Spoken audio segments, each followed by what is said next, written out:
Today on the Lazy RPG Talk Show, we're going to take a look at the Amazing Encounters in Dungeons and the Perilous Void Kickstarters. I'm going to give you an update on what's been going on with the whole Wizards making people blur their video, their Player's Handbook videos. We're going to talk about some other excellent podcasts that are going on, episodes of podcasts you may want to listen to. We're going to talk about Tales of the Valiant being available on both Herolab and Shard for their version of character builders.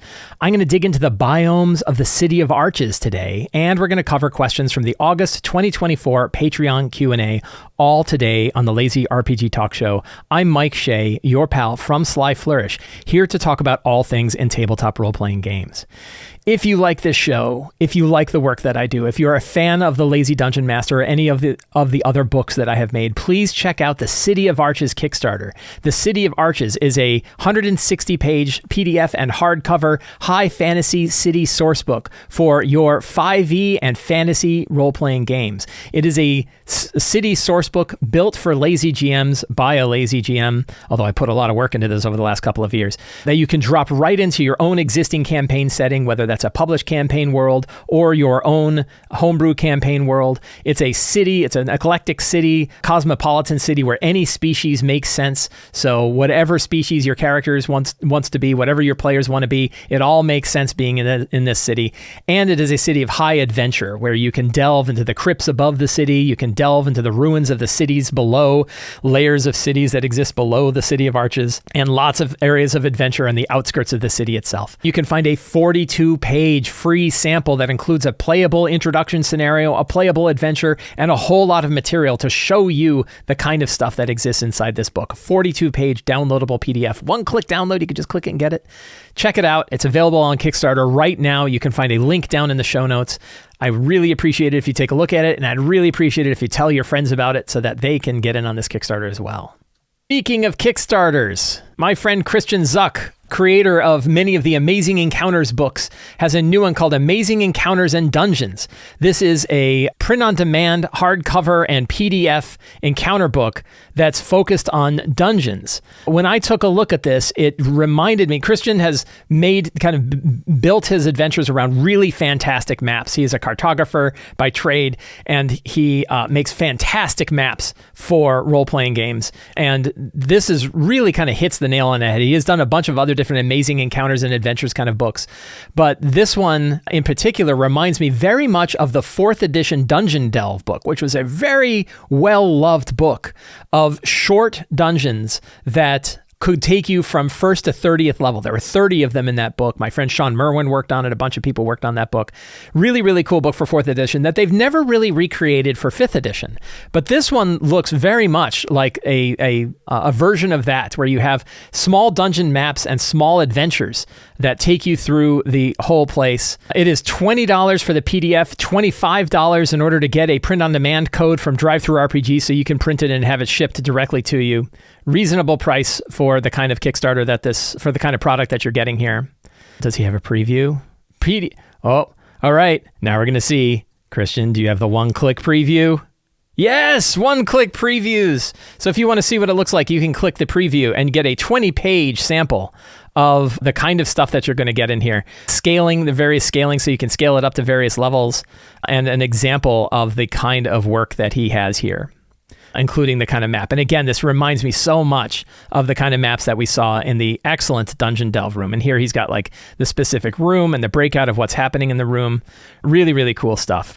One disclaimer I will make is this product does contain AI art. And for some people, that is a non-starter, that if you are, the whole world of generative AI is all over the place. In this case, Christian describes how he is using generative AI at the bottom of this. He actually shows examples of the printing of other books as well. And you can read his description of it and decide for yourself if that means, no, this is a non-starter for it. Basically, he is using generative AI for two purposes. Here, he's got it described down here. One is as concept art that they generate with AI first and then send to an artist to work on and fill out directly, and other ones for pieces of spot art. So if you are unhappy with either of those things, then this is not the Kickstarter for you. If that does not bother you and you still look at the rest of the product and decide that it is for you, then you can check it out. And again, check out the free sample. I think it is really cool. I really like the idea of a new book built for, here's an example of Amazing Encounters and Places that I've talked about before. And I really like the idea of a book that fits that niche of the old school 4th edition Dungeon Delve book. So that is the Amazing Encounters and Dungeons book available on Kickstarter. You can find a link to that down in the show notes. Another one, this one kind of slipped past my radar, but somebody brought it up to me, is the Perilous Void. The Perilous Void is a content generation tool for science fiction-based role-playing games. And this is based around a predecessor called the Perilous Wilds, which I have not yet checked out, but is very popular. Sold 18,000 copies in print and PDF combined to date. That lets you build out worlds. That one was specifically set as optional rules for Dungeon World. But most of the people found Perilous Wilds for use among all different kinds of fantasy role-playing games. I love these sort of books that let you generate content for your RPGs. I dig them very much. And a lot of people came to me and said, oh, you definitely want to kind of check out the kind of stuff that they have in here. Here's an example sample spread of building worlds out. What kind of worlds can you build? And what kind of stuff do they have inside of here? A bunch of different tables that you can fill out in order to build your world. So looks really cool. If you are looking for a generator of science fiction based RPG stuff, the Perilous Void is available on Kickstarter now from Penny Lantern. So you can find a link to that down in the show notes as well. So last week, it's been a crazy week. And honestly, I'm kind of glad it's over. I kind of don't even want to talk about it anymore, but here we are. So just a really quick 30-second summary. I received a review copy of the D&D 2024 Player's Handbook along with a lot of other creators. We were given it with no restrictions other than don't publish before the embargo date of August 1st. Many of us spent a lot of time building a bunch of videos to spotlight and show off the 2024 Player's Handbook physically, which meant like camera overhead shots and everything like that. I did a nice big overview. And then on Saturday, 3 days after our videos had gone out, Wizards came back and said, hey, we don't want you to be publishing full page spreads. You need to be blurring your videos. You need to do this other stuff, and gave us all of these new restrictions on it after the fact. And so we did, like I did. But in some cases, Jordan, the PH is silent, received a copyright strike on his YouTube page after he had made the modifications. Wizards quickly turned that around and took away the copyright strike. And then later in the week, I think it was Thursday, we received new guidance that said it is okay to publish things, just don't publish full chapters. So they gave us like restrictions. Hey, we're really sorry this happened. We didn't want this to be as big as a mess as it was. And we know we switched a lot around. We know we caused you a lot of extra work. And we're really sorry about that. And we now have new restrictions that supersede all of the previous restrictions. So there were really 3 restrictions that they gave. 1, don't publish the whole book. 2, don't publish a whole chapter of the book. Like don't flip through an entire chapter of the book and the spreads. And 3, follow fair use guidance, right? Follow fair use law. The problem with that, fair use doesn't define how much of a work you can do. They even linked to a document that talked about fair use. And in that document, it says, like, it really matters on whether or not you are showing off the heart of the material or not. Well, guess who gets to decide fair use? The court. The court decides fair use. You have to be sued in order to determine whether or not you fell under fair use, which means small creators like me are definitely at a disadvantage to huge companies that have lots of lawyers like Hasbro when it comes to determining what fair use means, which means I don't get to decide what fair use means. And I have to think like, well, are there further restrictions in fair use beyond the things you gave me? I wouldn't think so. But I wasn't 100%. And I said, you know what I'm not going to do? I'm not going to go through this again. So I said, here, I don't know what you mean by fair use. So here are the 2 videos that I had posted, that I planned to post. One was a build a character video and one was a video spotlight. You tell me. And they did. They came back within a day and they said, both of those videos are fine. They said the video where you went through on the spotlight covered almost all of the first chapter of the book. You came right to the edge, but you're okay. And I'm like, well, I guess I'm glad I asked then. And then I was able to put them up. So now those videos, so the build a character video, which I hadn't yet published, is now published without any blurring on it. I'm very happy with it. I think it's a good video. People are very excited about it. I was very excited when I was doing it, and that's great. When I blur something in YouTube, that is irreversible. So once you put a blur up on a YouTube video, you can't take the blur away later. You have to repost the video. So I'm going to repost my original Spotlight video because I really like that video and I thought it was really good. I'm going to repost that this coming week. I'll probably be on Tuesday of next week. And I had to get Wizards' permission to do so. So what that brings up to me is like, well, what am I going to do the next time they give me a book? And the answer is probably not do a spotlight like that, because I don't want to have to send every video that I do to Wizards of the Coast to approve it. That seems lame. And even though they told me what the guidance is, and even though I'm pretty sure that all I have to do is follow the guidance and don't show an entire chapter of the book and don't go through a full page spread of the book, I don't know, when they say, yeah, but also you have to follow fair use, they get to define what that means if they wanted to come after me. So that doesn't help me. Right. So I'm not going to do a page by page. Probably I'm not going to do a page by page walkthrough of any other books that they ever publish, because I don't want to have to wonder, oh, will they have decided that I went too far? So yes, they are very apologetic. Yes, they turned it around. And at the end of the day, nothing changed. My same 2 videos are up. Only I'm pissed off. I'm less excited about the 2024 Player's Handbook. A lot of other people use this as a reason to like, yeah, this has become the conversation about the book.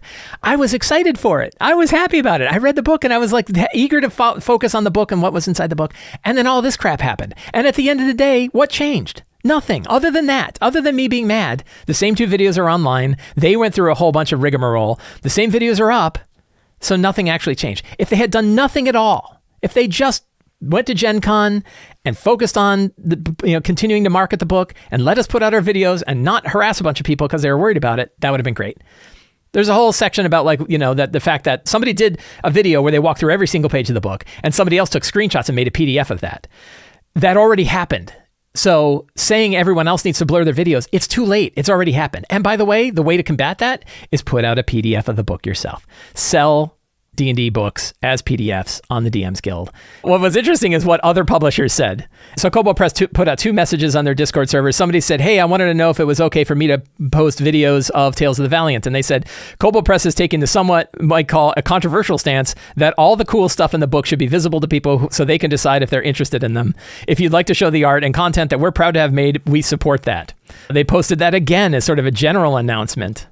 Say, just in case you all were wondering, we at Kobold Press take the controversial opinion that you are not required to blur pages or restrict the content you show when making videos of our books. Just an FYI, since we've gotten the question 1 billion or so times across social media atmosphere in the past. And they got a lot of people like, yay, we're very happy with that. I'm very happy with that, because honestly, I wanted to do another character build using Tales of the Valiant, the Tales of the Valiant Player's Guide. And I was like, well, I guess I should reach out to them and make sure they're okay with me doing it. Luckily, I didn't have to. They said, no, absolutely go with it. I said the same thing to Morrus on the podcast. Hey, Morrus is okay. He's like, yeah, absolutely, go with it. Nobody else has a problem with this. No one else has ever had a problem with this. The idea that somebody is going to go screenshot your material from YouTube videos, you know what you can do? Make a product and put it out there and make it easy for people to get and price it right so that people can get it. And don't worry about trying to chase pirates. Trust me, all of my stuff is pirated. Every book I've ever made has been pirated. For a while, if you Googled Return of the Lazy Dungeon Master PDF, a free version of the PDF that was being illegally hosted came up before my own book. That sucked. I hated it. You know what I did to try to fight it? Nothing. You know why? Because I want to write books. So I made more stuff that said, you want the PDF? Here's the free PDF that has a lot of stuff in it. And here's a really cheap version of the original PDF. And I am pretty sure I have lost no sales. In fact, for all I know, I gained sales because more people got to see it and then wanted to support it. So anyway, it's very nice to hear other publishers say, absolutely, you can publish what you want. If you want to hear more about this, Morrus over at EN World invited me over to the Unofficial Tabletop podcast that he runs. Really, really fun podcast. I love being on that show. And if you want to watch me dig into this topic even more after all of these events that occurred, you can hear me talk about it with Morrus and Jessica and PJ on the Unofficial Tabletop podcast. It was really awesome to do. I loved that show so much. I really, really enjoyed it. And not only did we talk about the blurring of the video, but we also talked about Project Sigil, which is the 3D virtual tabletop. If you want to hear what my opinions and my thoughts are about the Project Sigil and the 3D virtual tabletop for D&D, that's coming out on D&D Beyond, I guess in a beta later this year, you can hear me talk about that on that show as well. Really, really good time talking about it on that show. I'm going to be doing other Let's Build a Character videos. So as I mentioned, I did the Level Up Advanced 5e Let's Build a Character right before I shot this show. I shot that one where we built a first level character using the Level Up Advanced 5e Adventurer's Guide. I'm going to do the same thing for Tales of the Valiant's Player's Guide. We're going to build a first level character using Tales of the Valiant and see what that's like. And I'm going to do one for fun for Shadowdark, just to show the contrast in the richer, thicker 5e books versus a old school style book that still is built on 5e mechanics like Shadowdark. So I thought that would be fun to do. You can look forward to those videos in the future. In a definitely a more positive light, I want to talk about a excellent podcast. The Eldritch Lorecast, which is done by Ghostfire Gaming, is an excellent podcast. I really, really like it. Very cool people that are on that podcast. And they just did a podcast and video of them talking to two of the designers over at Wizards of the Coast, Justice Armand and Mackenzie D'Armas, who are both current designers. Mackenzie worked directly on the Player's Handbook and on D&D 2024. Justice Armand has been working on adventures for that. If you want to actually hear from the mouths of designers what it's like to be designing for D&D, this is a really good thing to do. It is very easy for us to get caught in talking about all of the kind of, corporate rake stepping on that Wizards of the Coast seems to do, and forget about the fact that there are real life human beings who love this hobby, who are working at Wizards of the Coast making these products that we really dig. It is really interesting to kind of hear their take on it, hear what it's like to do their design. Both of them had done a lot of freelance work before they worked for Wizards of the Coast, so really fun video that they shot at Gen Con. My friend Sean Merwin and Ben Byrne were the two people interviewing them. Really, really fun video. If you're looking for to break away from all of this kind of nonsense and just listen to designers talking about game design, really, really excellent podcast. Or really, it's both a podcast and a YouTube video. You can check it out in either case. It was really, really cool to check out. Something interesting I discovered recently, I hadn't paid a lot of attention. There was a computer program called Herolab that had been around for a long time, like 20 years. And I was doing some Googling around, looking at like what are other ways that you can have 5e character builders as alternative character builders to the big ones that are already out there. And the reason I'm curious about this is the same reason I've talked about on the show previously of the more options we have, the better the resilience of the hobby. If we know that we have different places we can go to get digital tools in order to help us run our role-playing games, and we know we don't have to count on any one company or another, whether it's D&D Beyond for Wizards of the Coast or whether it's Roll20, we have multiple, the more options we have, the better. And what I discovered is that Herolab actually now has an online tool, and that one of the packages that they have available on Herolab is Tales of the Valiant. You can pick up Tales of the Valiant on Herolab and have a digital online character builder for Tales of the Valiant. And if you're willing to pay, there's different tiers that you can subscribe to. The online tier. And if you have the patron level, not to be confused with Patreon level, it is $25 for 6 months, but it lets you share the stuff that you buy with a number of gaming groups the same way that D&D Beyond does. So you can actually pick up the Tales of the Valiant guide for $30, subscribe for $25, maybe you and your group get together and do it, and all of your players can build Tales of the Valiant characters online in an online tool that is both available in a web browser and available and workable on a mobile phone, has a mobile-friendly website. So here is just a quick example of a character that I built using Tales of the Valiant in the Herolab when they had it available as a system. As you can see, very kind of similar sort of interface that you would have to other systems. You can crush it down. I did load it up on my mobile phone and it looked fine. I showed it to my wife, Michelle, who has played with a lot of these tools, and she looked at it and said, yeah, that looks like a very reasonable tool. So what's cool is we have a completely alternative take on 5e with Tales of the Valiant that is available on a completely alternative platform like Herolab as another option for wanting to play 5e games. One of the big drums that I bang on is the idea that 5e is now a platform, and there are many different games that are built upon 5e, and now there are multiple online tools that let you build that game. Herolab is one. Another one that I talked about previously was Shard. So here's an example of the character that I built in Shard. Shard is a full-function virtual tabletop, but you can also load your character up on a mobile device or a tablet or something like that and view the character. So Shard does have a way for you to be able to share stuff that you pick on here with your players, for example, and there are 2 different Game Master roles, the $6 a month Game Master and then a Game Master Pro. Unlimited characters, all the bells and whistles, everything that you want. One interesting thing about Shard as it relates to Tales of the Valiant is it actually has the Black Flag system reference document available for free. So with a free tier subscription and the free rules for Black Flag, you can build Tales of the Valiant characters with the one subclass that they have available in Black Flag. And you can at least try the tool out, and maybe you and your group can try the tool out, decide if it's the right tool for you, and if it is, then you can invest the money in subscribing to one of the higher tiers and to actually pick up the Tales of the Valiant Player's Guide with all of the material in it, so that you can then share that material with your players and they can build characters like that. So it's a pretty reasonable way to be able to have an online tool to build characters for your game.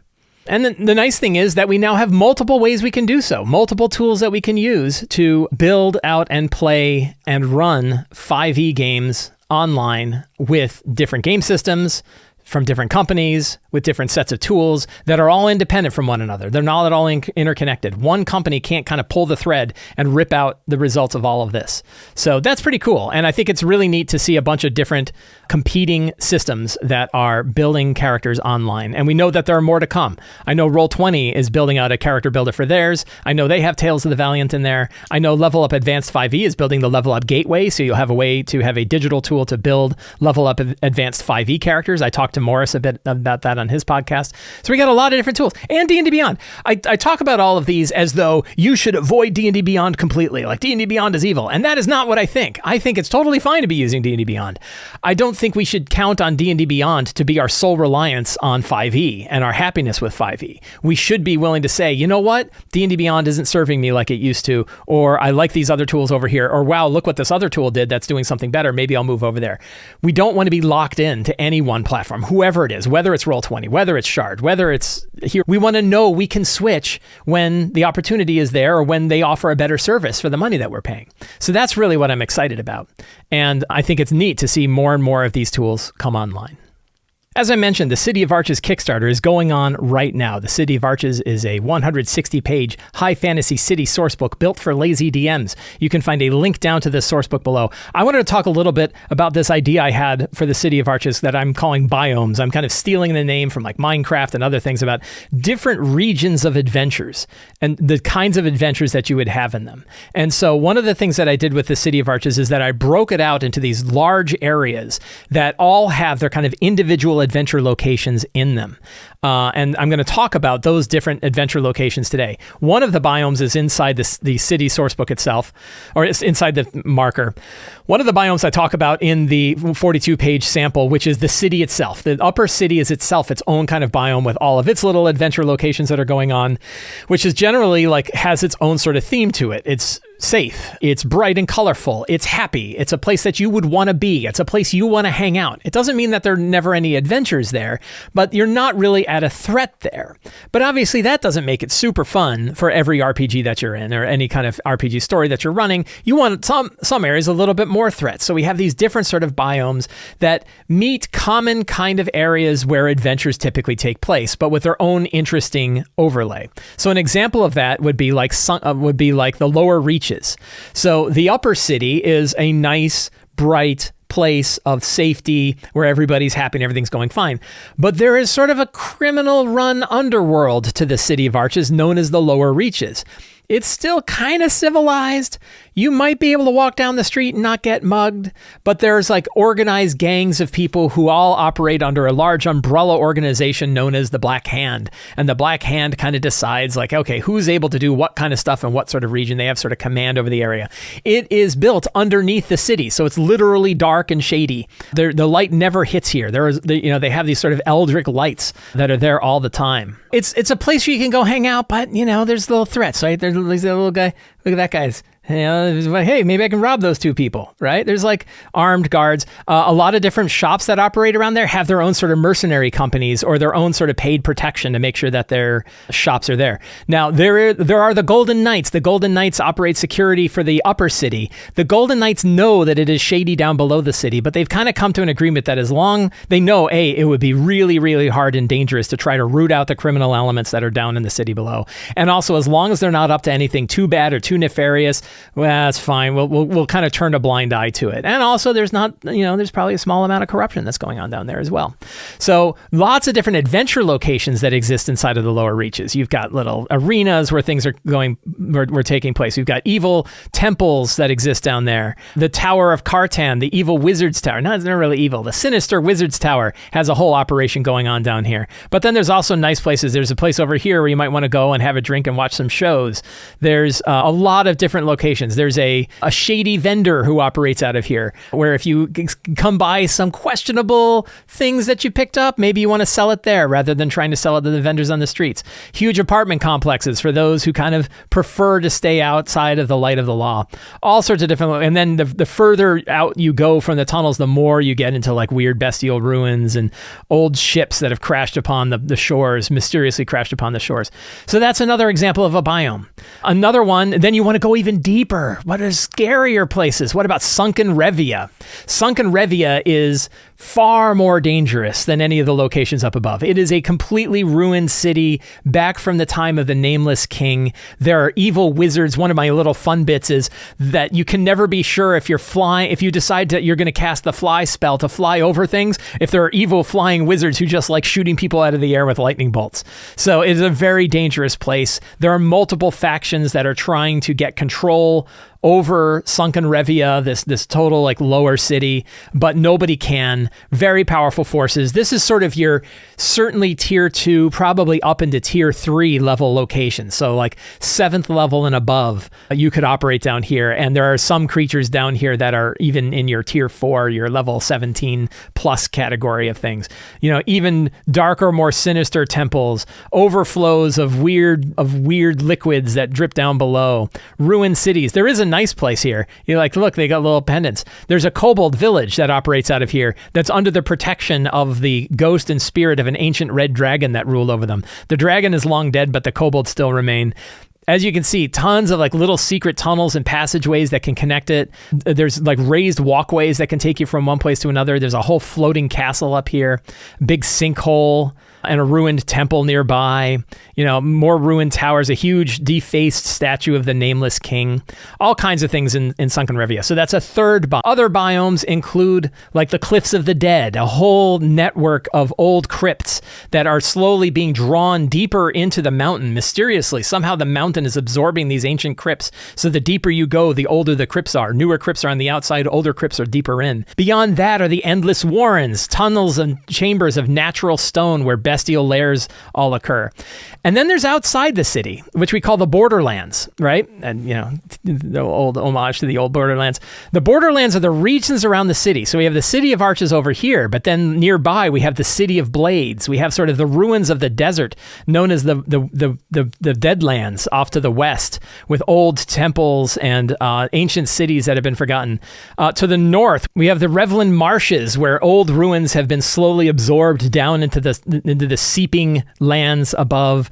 Pirate ships and old pirate coves, towns built around old statues, a huge Tarrasque skull kind of stuck in the ground. So all kinds of adventure locations that you can have to the north.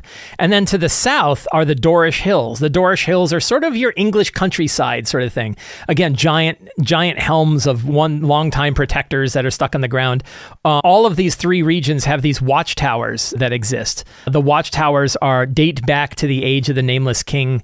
We have a creepy, fayish forest here, and then in the furthest outside we have this castle where a vampire queen rules over a tormented town nearby. So we've got kind of all the different kinds of, you know, typical fantasy environments you want. Ruined cities, you know, celestial palaces, crystalline palaces, you know, strange skull keeps, all sorts of stuff. So there are 9 of these regions, 9 of these different areas, including like the vaults of the Nameless King, the lost vaults deeper than Sunken Revia, where the most dangerous creatures have been imprisoned and the most powerful artifacts remain.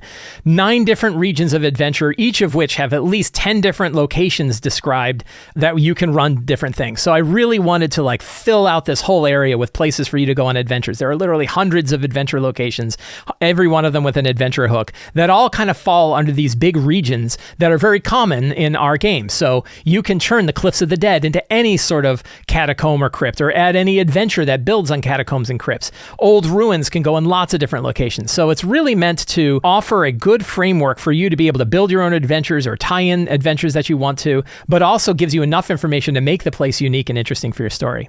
Again, the Kickstarter is going on right now. You can find a link down in the show notes to back it. Please check it out. Check out the 42-page sample and tell your friends. Let's do some Patreon questions. Every month on the Sly Flourish Patreon, we have a monthly Q&A. Anybody can ask any RPG-related question that they want. All of those questions I answer every Friday morning. Some of those questions make it here to the show where we dive in a little deeper. Richard S. says, do you think our hobby is moving towards a bifurcation? One where one group of players and the game experience is one of online VTT play with polished 3D graphics, animated spells, and other video game-like effects. And for the other, smaller group of players, the game experience is meeting in person around a table. Will the experience of these two groups grow increasingly foreign, non-intersectional, and irrelevant to each other? What would that mean for the hobby? I don't think you can draw a single line through this hobby in any direction that could split it into like one group or another group. I think anytime we try to do that, we're building like a false dichotomy. There are so many different ways to enjoy this hobby, and pretty much the only way you could, one way to split it is every group is different. Every group is doing their own thing, choosing the tools that they choose, choosing the game systems they choose, with their own house rules, with their own like way of playing, the pace of playing, all that kind of thing. There's actually not a lot of really super common things where you can say, yeah, pretty much every game is doing this. Like, is every game 5 or 6 players? Sometimes they have 8 to 10. Sometimes they have 2, sometimes 1. So you can't even separate it out into lots of different categories. There's so many different sets of tools, like even just online. Like, let's just say you're like online players and offline players. Well, that doesn't really fit me because I run games where we have one player online and the rest of us are in person. I have another one where we have couples where 2 of us are in the same room playing, and then another group of 2 are in the same room playing, but we're playing remote. And then 3 other people are playing individually. That's pretty much an online game, but we still have like a face-to-face component to it. I can actually read body language off my wife to tell how well is the game going right now. So that, lots of different ways to play. But then there's all these different kinds of tools that we're talking about. Roll20 versus D&D Beyond versus Fantasy Grounds versus Foundry versus just, using like a Google Doc and Google spreadsheets and just talking.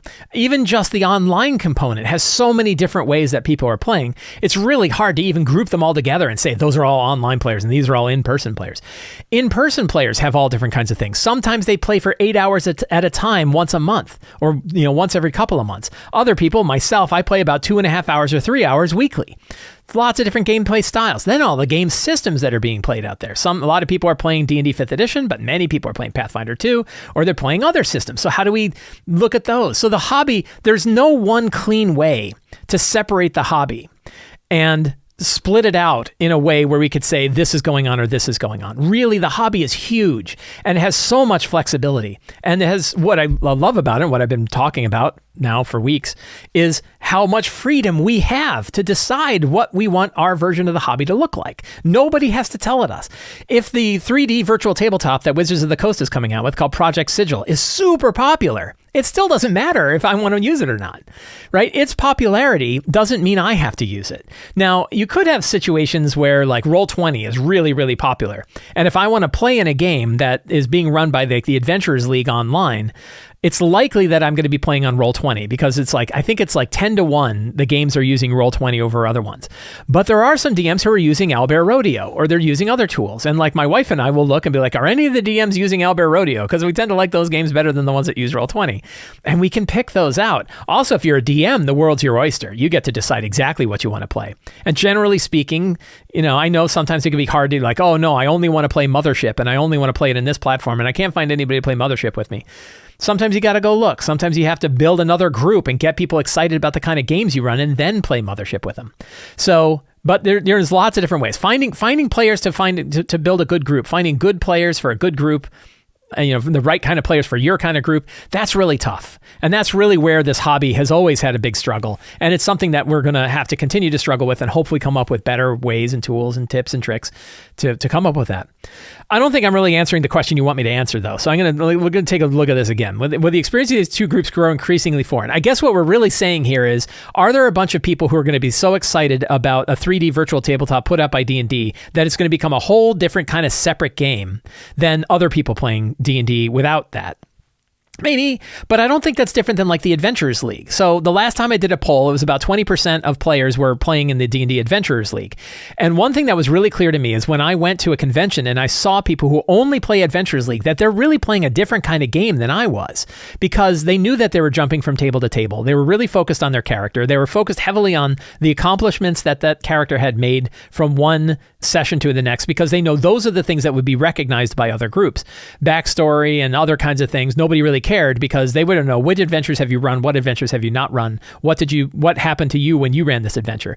It was a very different style of gaming, and it was really kind of separate from like homebrew tabletop gaming like we're used to, or home games as they refer to them. And that might still be the case. Do I think it's dangerous at all? I don't. I don't think that it affects anything, because as I talked about when I talked about like how do we survive a digital D&D, I talked about this in the show last week. I wrote an article this last week. I'm actually pretty proud of it. I think I rewrote that article like 10 times. And the reality is there's a floor. There's a floor to this hobby, and that like how bad can things get? And how bad things can get is we have all of the books. We have all of the books, and many of the rules are available under open licenses. So if people want to, they can build tools to support it, which means no matter what anybody else is doing, they're not in the way. Like Project Sigil is not in the way of other people being able to build tools or run games. It's just a matter of finding players. If it was so good and so easy to use and so popular that like all the players gravitated towards that, well, maybe then that's okay, because that means it's really, really good. It's not, maybe this is naive, but I don't think it's likely that through anything other than being a really good system, they could draw players into it so much that it would create a vacuum where you couldn't find players to play in other ways. Because again, you don't need the world to love your system. You only need 5 people, and maybe even less than that. You really don't need that many people to enjoy the game that you want to play, however you want to play it. And it's really a matter of convincing those 5 people, or talking to those 5 people, or showing those 5 people a different way that you can really get into that stage. So I don't feel like what Wizards is doing is creating this massive gravity well that's so strong that we're never going to be able to play in other ways. I think we're going to have lots and lots of different ways to play this RPG for as long as we want. Luke B says, what, if anything, do you do to acknowledge that player and enemy actions are all happening simultaneously? Is there ever a time where you tell a player you can't do X because the other side is doing Y at the same time? And that doesn't just make any sense, even though the rules may allow it. If so, how do you decide if and when to do that? So there's nothing can really happen at the same time. Somebody's going to do something a little bit sooner than another. And the way that we determine this in most of our 5e or D20 based games is through initiative. And it's one of the reasons why, like, I saw a comment on YouTube recently on an old video that I had done about surprise, who said, no, surprise groups get to act before you roll initiative.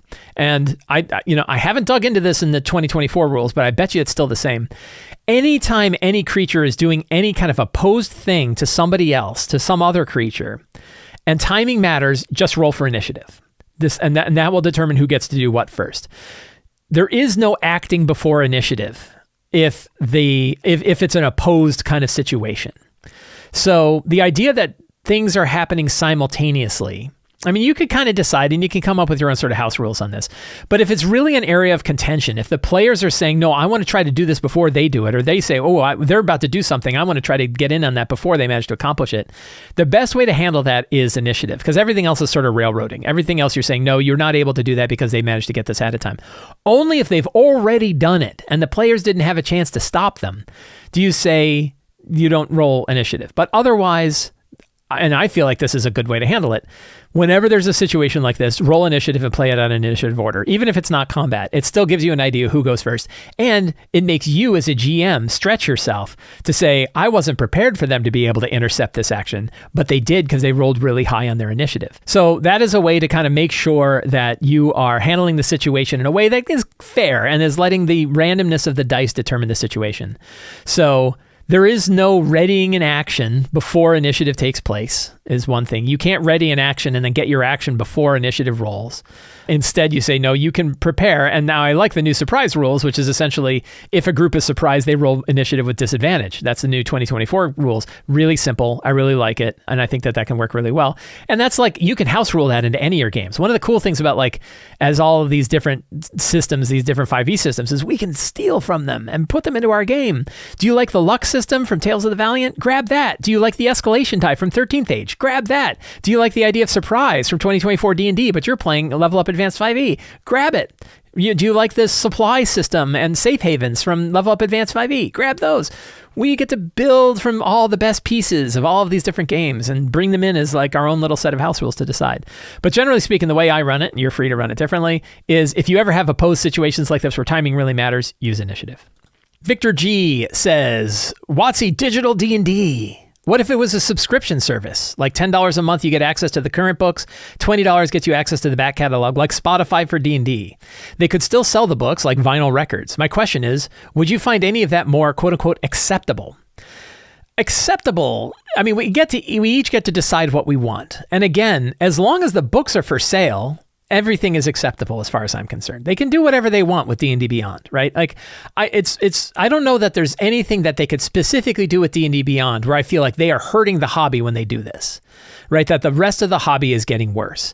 And I think for them to say, you know what, we're going to move away from you buying a digital product and really you're just leasing, right? You don't really own it, to essentially paying per month. I don't think that hurts the hobby either way. One advantage that having a sort of subscription service like this would have is then you really know you're renting it, right? Then it's clear to you, you didn't spend $30 on the Player's Handbook on D&D Beyond, and you expect you'll have it there forever, unchanged and unaltered in exactly the format and with exactly the capabilities that you had when you first bought it, because you don't. But at least if you rent it, you know that you're following their service, and whatever they decide to do with their service, you're following. So there's at least a recognition. Like I subscribe to both Amazon Music and Apple Music because I'm a nerd, and I'm a music nerd, and I like to have lossless, gapless, what do they call it? Bit perfect things on different devices. So I subscribe to both. And I recognize like that doesn't mean I own all of those songs forever, right? If I stop paying for one, I know I lose access to everything that I had access to. I recognize that fact, right? I recognize if I subscribe to HBO Go or whatever the heck, Max, what are they calling it now? And when I subscribe to that, I only have the stuff available to me as long as I'm subscribed, and then I unsubscribe, I don't. So I think that there would be an advantage to this. It looks like Wizards is certainly trying to think of these kind of things. They have a new monetization job requirement up where they're trying to hire somebody in order to look at these kind of things. So I would expect they're going to try to come up with different ways that are going to maximize shareholder value and maximize profit per book. And you get to decide how much of a problem that is to you. I'd recommend you don't let your happiness with D&D rely on what Hasbro decides to do with this. Know that you can walk away. Know that you can find other platforms, other systems, other ways to play this game, and recognize that, D&D Beyond may no longer serve you the way you want to be served. And you need to be ready to look elsewhere. And I think that's true for all systems. If it serves you now and it serves you at a reasonable price point, it gives you what you want, that's great. Right? But you can't expect it's going to do so forever, and you don't want to be locked into the point where your happiness with D&D is determined by monetization specialists at Hasbro. That's what I would be worried about. Would I do this? That's hard to say. So also I have a biased opinion on this because I wrote for D&D Beyond long ago. I have a legacy account that gives me access to everything on there already. What would I pay for if I didn't have that kind of account? I don't know. I'd have to say probably not a lot. I'd probably get the core books, and I might get an adventure if I was going to run it there. And I think it's reasonable to buy it outright rather than subscribe. But I could see people who would say, like, wouldn't it be better to have the core books instead of spending $90 on the core books? What if you spent $5 a month and you got access to those core books as long as you were paying per month, or $10 per month? I don't know what the right price would be. So do I think that that's bad? No. Do I think it hurts the hobby? I don't think so. Do I think that it's universally good?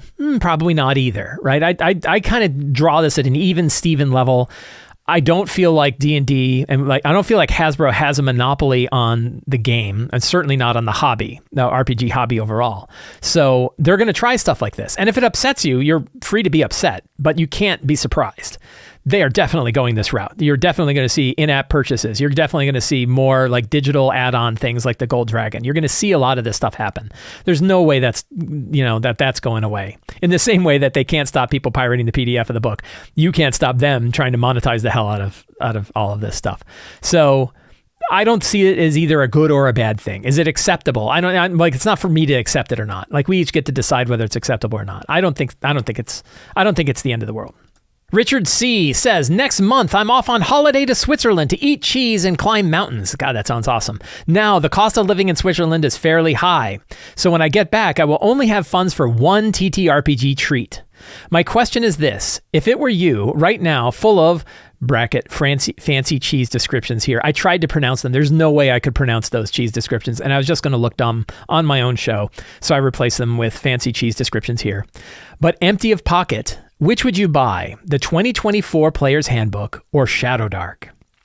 What would I buy is, however, there's more important questions to ask when you're looking at these two things. And there's a lot of different options that you have available. They are very different kinds of games. If you like high fantasy, super heroic fantasy with lots of options for characters, lots of capability, lots of details and skill descriptions, lots of options in how you're going to build your character out, even at first level, and you really want a character-focused, high-adventure, combat, heavy combat-focused game, then 2024 is definitely better for that than Shadowdark is. If you're looking for a game that is very fast to play, very straightforward in its mechanics, very quick to build characters, with a high focus on resource attrition and player agency over character agency, then Shadowdark might be your game. The good news is you get to look at these and make the decision on your own. You don't have to come to me and say, oh, Mike said Shadowdark, so I'm picking up Shadowdark. First of all, the Shadowdark Quick Start rules are available for free as a PDF. So you can go and download the entire set of rules in a fully playable game, both from the player guide and from the GM guide in PDF for free from the Arcane Library. I'll have a link down in the show notes. And really check it out and decide if that's for you. The other big question is who you're playing it with. And you want to talk to your players about it too and ask them, if they're really into the high customization of characters, high fantasy, super heroic action, heavy focus on combat and different options that you have available in combat, well, they might not like Shadowdark. But if they're like, well, no, we really like our characters, we really like the world, we really like exploring things, they're experienced players who like to do sort of the exploration from a player perspective of how do I detect a trap by thinking about how the trap works in this world, then they might like Shadowdark. I have one group that adores Shadowdark, right? We've been playing now for 40 sessions. It's all GMs, all very experienced players, but we love it. I've also seen Shadowdark work really, really well for brand new players because it's so easy to pick up and so easy to understand that they can just jump right in and immediately get into the fiction of describing what you're doing and describing the world and deciding what you're going to do without everything being a skill check or passive perception or which one of the 3 feats did you use to get whatever bonus to whatever or how many draw actions do you get on a multi-attack. If you don't want to worry about all that kind of stuff, and new players probably don't want to worry about how many draw actions they get on a multi-attack, they can instead pick up a very simple version of it, which is Shadowdark. So, and then for 2024, you can't obviously get free version of the rules in order to see what it's like. Not yet. Probably the system reference document, and I assume Wizards of the Coast is definitely going to put out a way to try out D&D 2024 for free on D&D Beyond and stuff like that. But in the meantime, boy, a whole lot of us have done a whole lot of videos, and there's a lot of forum posts and a lot of discussion about what 2024 D&D is like. So if you want, you can look at that and decide whether or not 2024 is for you. But if you're asking me, you said, if it were you right now, full of cheese and empty of pocket, which would you pick up? Shadowdark is the complete system in one book is another big factor, right? It's a $60 book, but it's one book with everything in it that you need to run adventures for a long, long time. So I really like Shadowdark. Friends, I want to thank all of you for hanging out with me today while we talked about all things in tabletop role-playing games. I hope you enjoyed today's show. If you did, please check out the City of Arches Kickstarter going on right now. High Fantasy City Sourcebook for Lazy DMs. If you like the work that I do, if you like the books that I've written, you're going to love this book. Again, you can download a 42-page playable sample today on the Kickstarter page. There's a link down in the show notes. Please check it out. Thank you very much. Have a great day, and get out there and play a role-playing game.